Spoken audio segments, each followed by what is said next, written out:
বরিশালের মেহেন্দিগঞ্জে তেঁতুলিয়া নদীর বুক থেকে উদ্ধার করা হয়েছে প্রায় ৩৩ বছর আগে ডুবে যাওয়া একটি বিদেশি জাহাজ। এমবি বোস্তামি নামের জাপানি এ জাহাজটি ডুবে গিয়েছিল ১৯৯২ সালের আগস্টে। ৯২ এইবার এত বছর রইল, এখন আমার এই জাহাজ কাটকে উঠাইলে ছিল। চট্টগ্রাম থেকে বৈদ্যুতিক মালামাল নিয়ে খুলনার উদ্দেশ্যে রওনা দিয়েছিল জাহাজটি, কিন্তু মিঠুয়া এলাকায় আরেকটি জাহাজের সঙ্গে সংঘর্ষে নদীর তলদেশে তলিয়ে যায় এটি।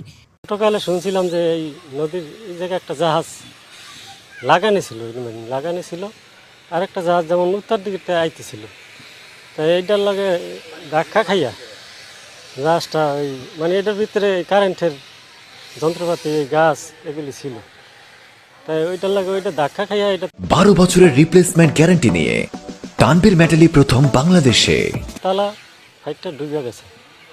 এটা আমরা আর কি 30 থেকে 35 বছর আগে শুনছি। দুধে টাক খাইয়া বিকট একটা আওয়াজ হয়েছে। আওয়াজের কারণে এই চলার এই জাহাজটা পিছনে দাবিয়ে আছে, অর্থাৎ পিছনে পাঠিয়ে আছে। বিপুল পরিমাণ বৈদ্যুতিক সরঞ্জাম ডুবে গেলেও কিছু মালামাল উদ্ধার করা সম্ভব হয়েছিল। তবে বিশাল এই জাহাজটি থেকে যায় নদীর তলদেশে। সময়ের সঙ্গে সঙ্গে ডুবে থাকা জায়গায় পলি জমে চর গড়ে ওঠে। পরবর্তীতে সেখানে গড়ে ওঠে মিঠুয়া গ্রাম।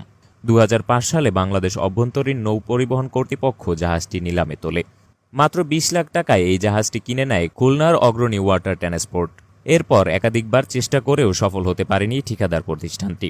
অবশেষে ৪ মাস আগে নতুন করে উদ্ধার কাজ শুরু হয়। প্রায় ৫ একর জমি খনন, ৪৮ ফুট চর কেটে ৭০ ফুট গভীর থেকে জাহাজটি তোলেন শ্রমিকরা। এ কাজে ব্যবহার করা হয়েছে ৩টি শক্তিশালী বার্জ, আধুনিক ক্রেন, ডুবুরি ও বিশেষ প্রযুক্তি। প্রায় ৪০ জন শ্রমিকের প্রচেষ্টায় সফল হয় উদ্ধার অভিযান। ৩ মাস তলায় কাম করতেছে ওরা। এটা ৩৬ ফুট ৫০ ফুট নিচে গভীর ছিল। আর দুইটা ফলটন, প্রথম 2টা ফলটন আনছে, 2টা পাড়ানা থেকে পরে দ্বিতীয় আরেকটা ফলটন আনছে। এই 3টা মিলে এই ফলটন মিলা কাম করতেছে ওরা 3 মাস, 3.5 মাস 4 মাস। দৈনিক 20-30-40 জন মানুষ কাম করছে।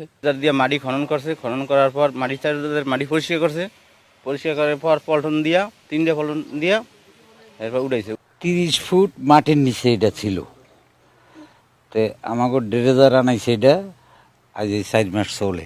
এ জাহাজের দৈর্ঘ্য ১৮০ ফুট, প্রস্থ 14 ফুট আর উচ্চতা 17 ফুট।